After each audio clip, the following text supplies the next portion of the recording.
Beth and I kind of were partners, her being tourism, me being economic development director, and we shared a building and we always shared ideas. I walked up in her office one day, and I don't remember the exact time, but I remember the conversation. Randy, she said, I got this thing I want to talk to you about, the Neon Park. Well, what's a neon park? She described her vision to me, and wow, that was like the light bulb went off. I just knew her vision was a vision worth sharing, and would come to pass. And here we are, it did, but it's a long, hard journey. So this project began many, many years ago. I was attending the Road Ahead conference in Anaheim, California. During one of the sessions presented by Jim Toll, he happened to mention that the Route 66 Association would love to see a neon park in Missouri. And at that moment, it hit me immediately. After the session ended, I ran up to the room, called my husband, and I'm like, babe, I'm not calling you later tonight. I've got a man to stock at a banquet. Ran up to him as he grabbed his chair at the table. I grabbed mine and said, is anyone sitting here? He's like, nope. And I said, I'm Beth Wiles, Pulaski County Tourism Bureau. And I held out my name tag and he said, George M. Reed Roadside Park. And we discussed this particular location, but at the time the city of St. Robert was looking at building a fire department in this vicinity. So I had also presented 4 other locations throughout Pulaski County. The gentlemen were like, no, we are really wanting the George M. Reed Roadside Park. I said, all right, let's go visit with the city. Well, with this type of idea, many people need you to show them a vision. And so I reached out to an architect and she created a rendering of what the vision was. And we presented that to the St. Robert City Council. At the time, they did not want to take on the project, but they encouraged the project to move forward. The first thing we did was form an association, a group, a non-for-profit for fundraising. We started identifying the expenses.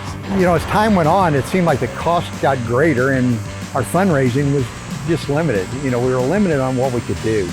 She wrote, I don't know how many grants, you know, to all the major corporations, and I never saw anybody more persistent with a project. I mean, she just was a bulldog. One grant after another, after another, after another. Let me call the mayor, see if he has any ideas. And I called the mayor, the previous mayor, and I said, we can't go any further. You know, we just got denied our last grant. We just didn't want to put that burden on the city. I said to the mayor, I said, do you guys want to take this over? He said, yeah, we'll take it over. They had the buy-in.